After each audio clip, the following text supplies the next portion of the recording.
सामाजिक विज्ञान कक्षा 8, जो यह मध्य प्रदेश राज्य शिक्षा केंद्र भोपाल की पुस्तक है, जो MP वाले विद्यार्थियों के लिए ही मात्र है ये। तो बच्चों हम शुरू करते हैं कि आप इस पाठ पर क्या पढ़ेंगे। तो साथियों कि जैसा कि हम जानते हैं कि इस पाठ का नाम है भारत में ब्रिटिश सत्ता की स्थापना और विस्तार किस तरह हुआ है। तो इसमें मुख्य बिंदु रहेंगे, भारत में यूरोपीय व्यापारिक कंपनियों का आगमन क्यों हुआ, भारत में पुर्तगालियों का आगमन है, भारत में डचों का आगमन जो 1602 में हुआ था, भारत में अंग्रेज़ों का आगमन 1600 में हुआ था, भारत में फ्रांसीसियों का आगमन 1664 ईस्वी में भारत के साथ व्यापार करने के लिए आए हुए थे। और इसके बाद है मुगल साम्राज्य के पतन और अंग्रेज़ों द्वारा इसका लाभ उठाया जाना। ईस्ट इंडिया कंपनी का भारत के साथ व्यापार और व्यापारिक प्रतिस्पर्धा का प्रारंभ किस तरह हुआ, और भारत में कंपनी के व्यापार का विस्तार। और अगला बिंदु है आंग्ल फ्रांसीसी प्रतिस्पर्धा और कर्नाटक युद्ध, जो बच्चों आंग्ल फ्रांसीसी व्यापारिक प्रतिस्पर्धा को शीघ्र ही युद्ध में परिवर्तित हो गई। दोनों के बीच लड़े हुए युद्ध का अध्ययन करने से पूर्व उनकी शक्ति और साधनों पर एक दृष्टि डालना उचित होगा। इसमें से बच्चों फ्रांसीसी युद्ध में हारे थे और अंग्रेज युद्ध जीत गए थे। फिर कर्नाटक युद्ध का परिणाम क्या होता है। कर्नाटक का प्रथम युद्ध है जो 1746 से लेकर के 1748 के बीच में हुआ। कर्नाटक का द्वितीय युद्ध है 1748 से लेकर के 1754 ईस्वी तक। कर्नाटक का तृतीय युद्ध है 1756 से 1763 ईस्वी तक। और बंगाल में ब्रिटिश सत्ता की स्थापना है। अलीनगर की संधि है। प्लासी का युद्ध है 1757 में। बक्सर का युद्ध है 1764 ईस्वी में। और है अवध के नवाब सिराजुद्दौला के साथ इलाहाबाद की संधि हुई थी। और मुग़ल बादशाह शाह आलम के साथ संधि का है। इसके बाद भारत में ईस्ट इंडिया कंपनी की सत्ता का विस्तार में अंग्रेज मैसूर संघर्ष, अंग्रेज मराठा संघर्ष, तीसरा और अंतिम अंग्रेज मराठा युद्ध बेलेजली की सहायक संधि है।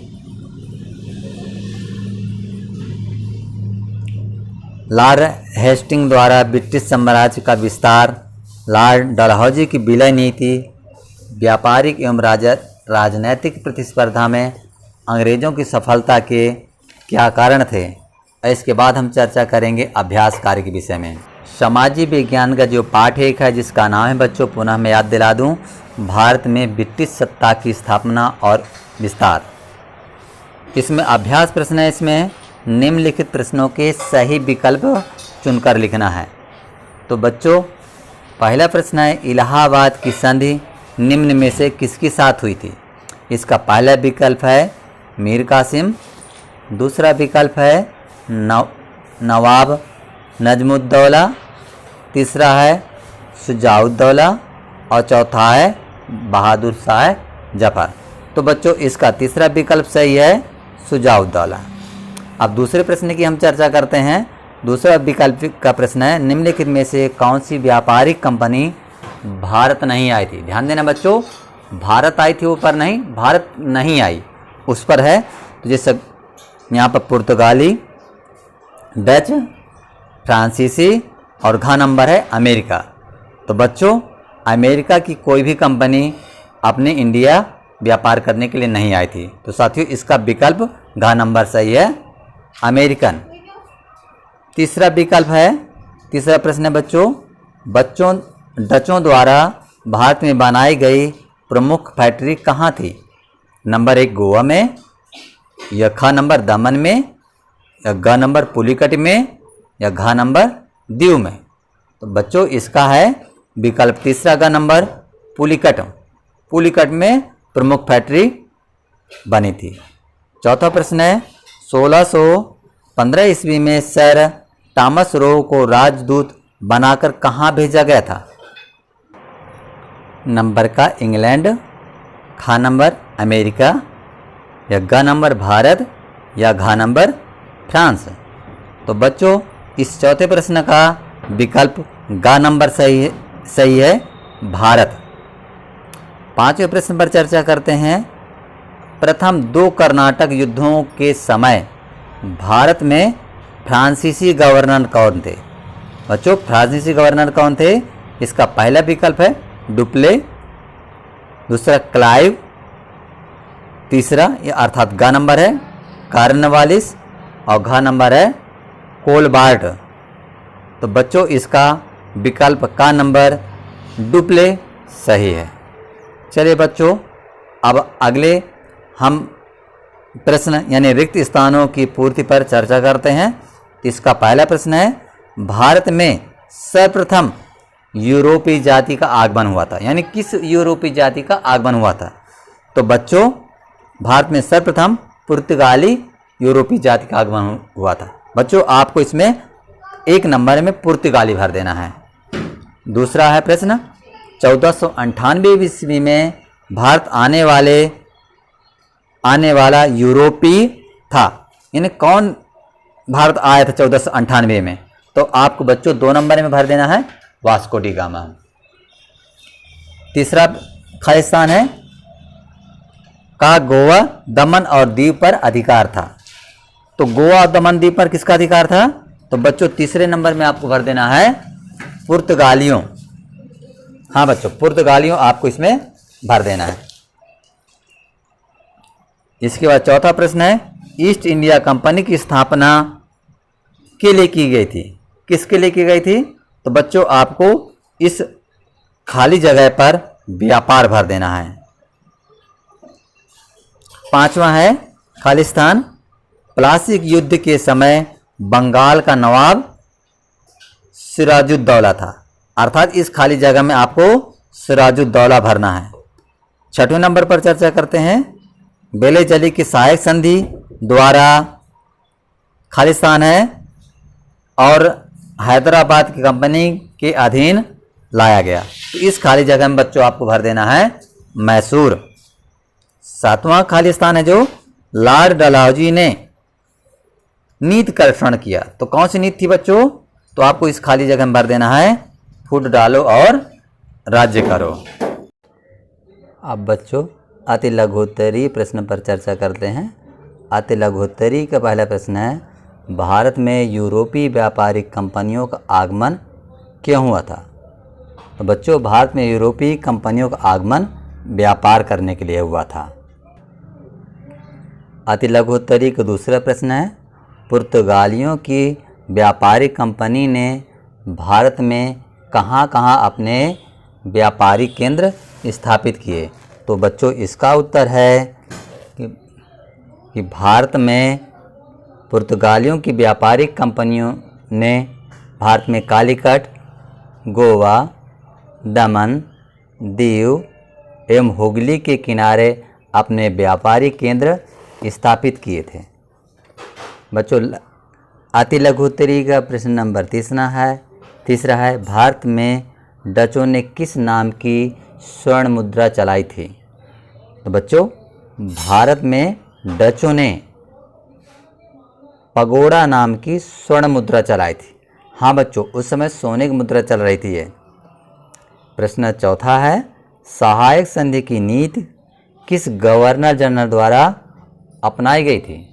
तो बच्चों इसका उत्तर है सहायक संधि की नीति लॉर्ड वेलेजली गवर्नर जनरल द्वारा अपनाई गई।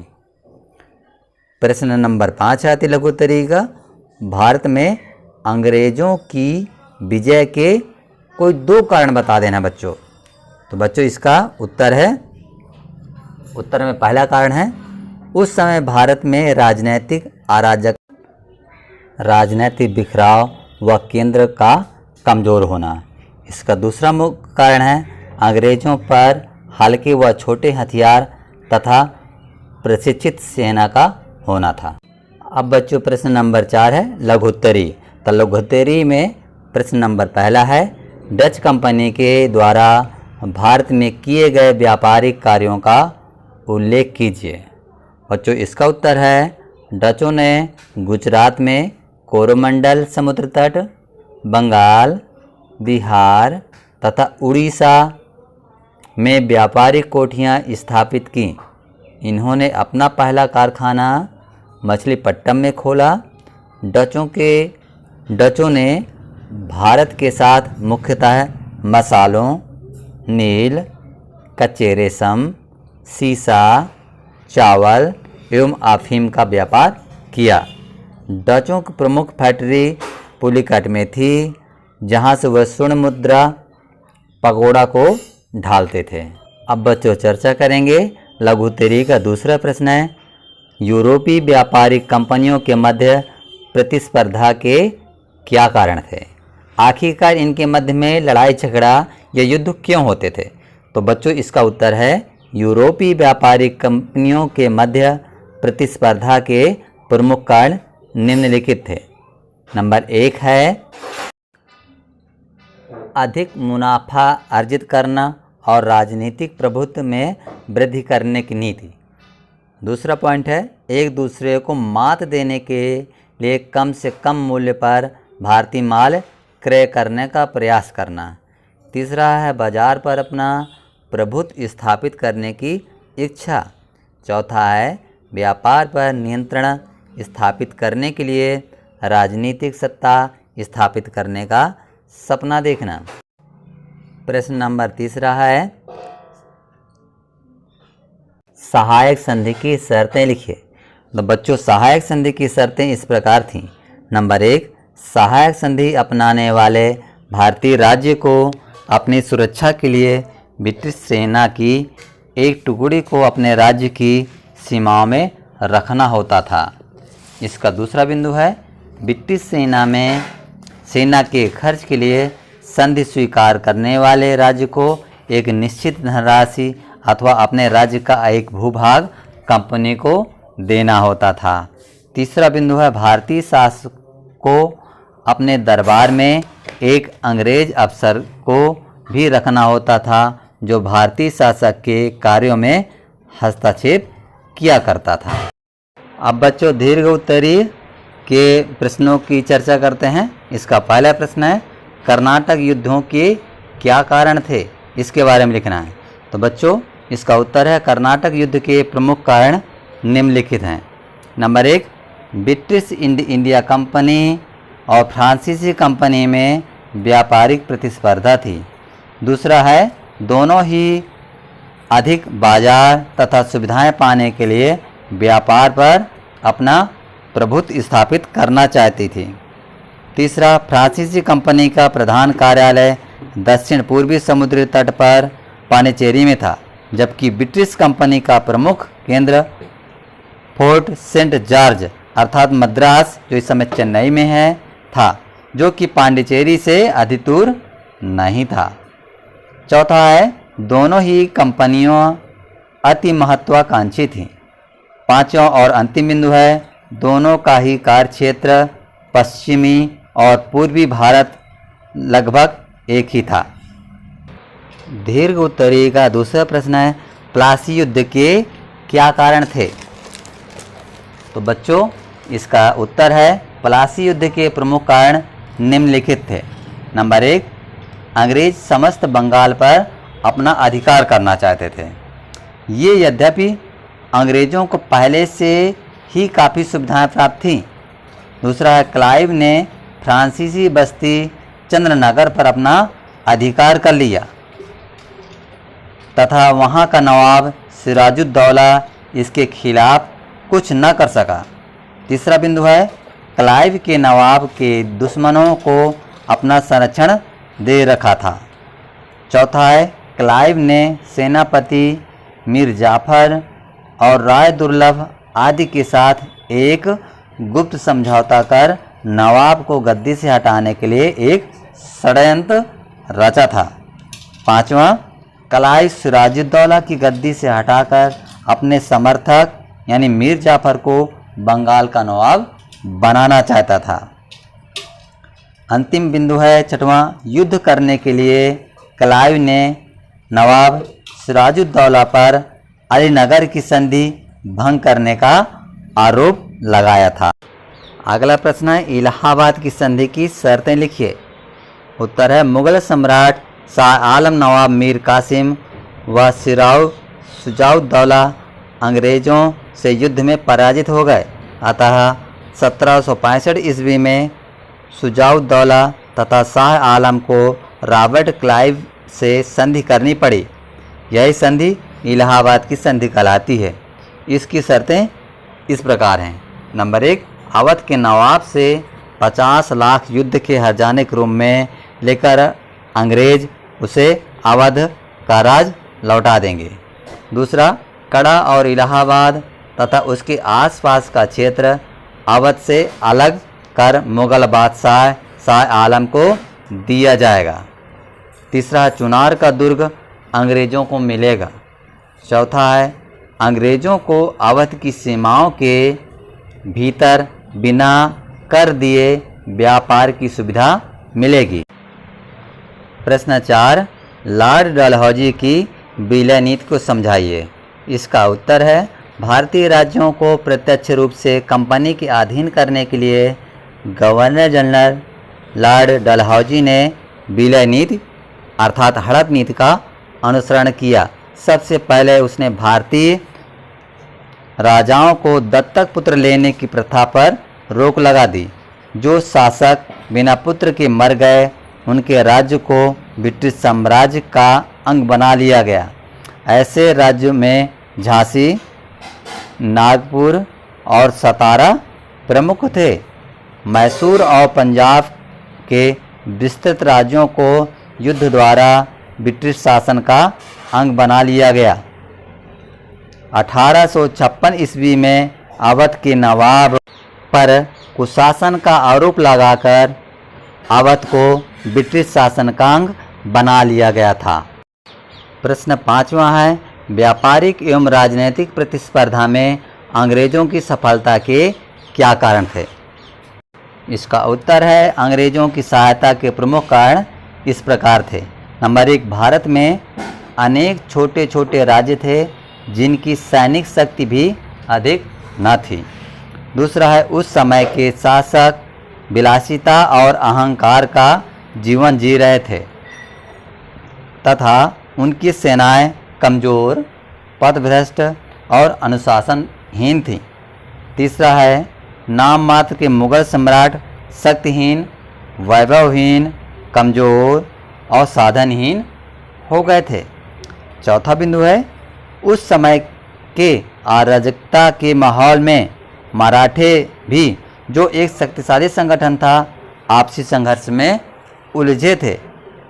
पांचवा बिंदु है, अंग्रेज़ों के पास हल्के और छोटे हथियार तथा प्रशिक्षित एवं अनुशासित सेनाएं थी। छठवां और अंतिम बिंदु है, सर्वोपरि उनकी फूट डालो और राज्य करो की नीति सफल रही। इस पाठ का अंतिम प्रश्न है, अंग्रेज़ों और मराठों के बीच हुए विभिन्न युद्धों का वर्णन कीजिए। यह प्रश्न नंबर 6 है। इसका उत्तर, अंग्रेज़ों और मराठों के बीच मुख्यतः 3 युद्ध हुए जिनका वर्णन इस प्रकार है। नंबर 1, अंग्रेज़ों मराठों के बीच पहला युद्ध सन 1775 ईस्वी में शुरू हुआ। इस युद्ध में मराठा सरदार एक साथ होने के कारण युद्ध अनिर्णित रहा और आने वाले लगभग 20 वर्षों तक दोनों में ही शांति बनी। दूसरा, अंग्रेज मराठे युद्ध में लॉर्ड वेलेज़ली के समय में लड़ा गया। शक्तिशाली मराठा सरदारों भोसले तथा सिंधिया ने मराठा राज्य की स्वतंत्रता बनाए रखने के लिए अंग्रेज़ों के विरुद्ध सन 1803 ईस्वी में युद्ध छेड़ दिया। एक होकर महत्वपूर्ण युद्ध लड़े गए, किंतु अंग्रेज सेना के सामने वे टिक न सके। तीसरा है और अंतिम अंग्रेज मराठा युद्ध 1717 से 1718 ईस्वी में लॉर्ड हेस्टिंग्स के शासनकाल में हुआ। पेशवा बाजीगर द्वितीय ने अंग्रेजों के निरंतर हस्तक्षेप से क्रोधित होकर युद्ध शुरू कर दिया। भोसले तथा होलकर ने भी युद्ध की घोषणा कर दी। भिन्न भिन्न लड़ाइयों में अंग्रेजों की सेना ने भोसले, होलकर और पेशवा को पराजित किया। इस प्रकार मराठा शक्ति को नष्ट करके अंग्रेज भारत के प्रमुख सत्ताधारी बन गए। इसी के साथ ही ये पाठ समाप्त होता है। वीडियो देखने के लिए आपका धन्यवाद। वीडियो आपको अच्छा लगे तो लाइक, शेयर और कमेंट करें। Thank you very much.